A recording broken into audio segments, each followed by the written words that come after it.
নমস্কার, আমি স্মিতা ব্যানার্জি, স্মিস গোল্ডেন কিচেনে সবাইকে স্বাগত। আজ চলে এসেছি একটা ছোট্ট রেসিপি নিয়ে। অনেকদিন রেসিপি শেয়ার করা হয় না আর তোমাদের সঙ্গেও গল্প করা হয় না, তাই চলে আসলাম একটা ছোট্ট রেসিপি নিয়ে। গল্প আর রেসিপি একসাথেই চলুক তাহলে।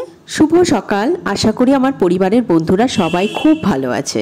সকাল সকাল চলে এসেছি ডিম পোস্তর একটি রেসিপি নিয়ে। চট করে শুনে নাও রেসিপিটা। প্রথমে ডিমগুলোকে খুব ভালো করে সেদ্ধ করে নিয়েছি। এরপর সাদা তেলের মধ্যে, এটা সর্ষের তেলেও করা যায় কিন্তু আমি সাদা তেলে বানিয়েছি, সাদা তেলের মধ্যে পেঁয়াজ বাটা, রসুন বাটা আর আদা বাটা দিয়ে খুব ভালো করে কষিয়ে নিয়েছি লো ফ্লেমে। তারপরে দিয়ে দিয়েছি পরিমাণ মতন লবণ, হলুদ গুঁড়ো, লঙ্কা গুঁড়ো আর কিছুটা কাঁচা লঙ্কা। তারপর পোস্ত বাটাটা দিয়ে খুব ভালো করে ফুটিয়ে নিয়েছি একটু গরম জলের সাহায্যে।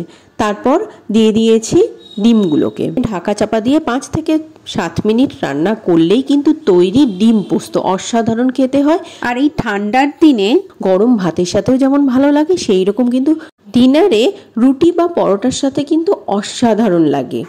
কেমন লাগলো রেসিপি অবশ্যই কমেন্টের মাধ্যমে জানিও। খুব সিম্পল রেসিপি কিন্তু খুব টেস্টি।